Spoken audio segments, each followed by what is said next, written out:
4, 3, 2, 1. Cue music.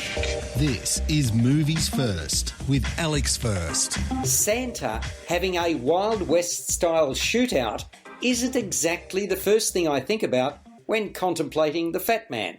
And yet, that's exactly what you have to look forward to if you watch this movie.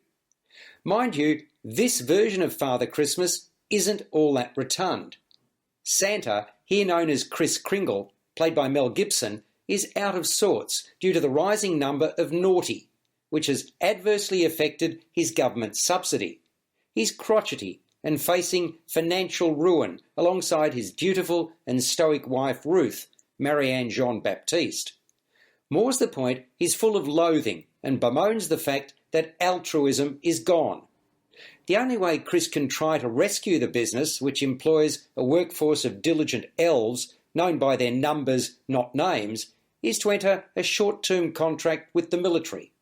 And then the factory has to switch from making toys to producing control panels for fighter jets.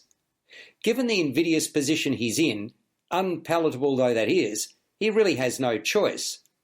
But worse is to follow, as a spoilt rich kid, 12-year-old Billy Weenan, Chance Hurstfield, used to getting his own way, hires a hitman known as Skinny Man, Walter Goggins, to bump off the big fella.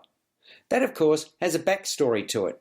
Two, in fact, one for each party, involving abandonment, entitlement, disappointment, and anger. First things first, I never expected to see Santa practicing his sharpshooting skills. Secondly, lots of people end up shot to death with heavy weapons. So this isn't your traditional Yuletide feature. In fact, far from it. The contention is out there, to say the least. Mind you, it's not as if we haven't seen these left-of-centre depictions of the Fat Man before, most notably with Billy Bob Thornton in Bad Santa. I appreciated the irreverence crafted by co-writers and co-directors Eshom and Ian Nelms. Gibson fleshes out his character well, ably supported by Jean-Baptiste as his no-nonsense wife. Goggins too does a fine job invoking menace as the hitman, whose only soft spot is toward his pet hamster.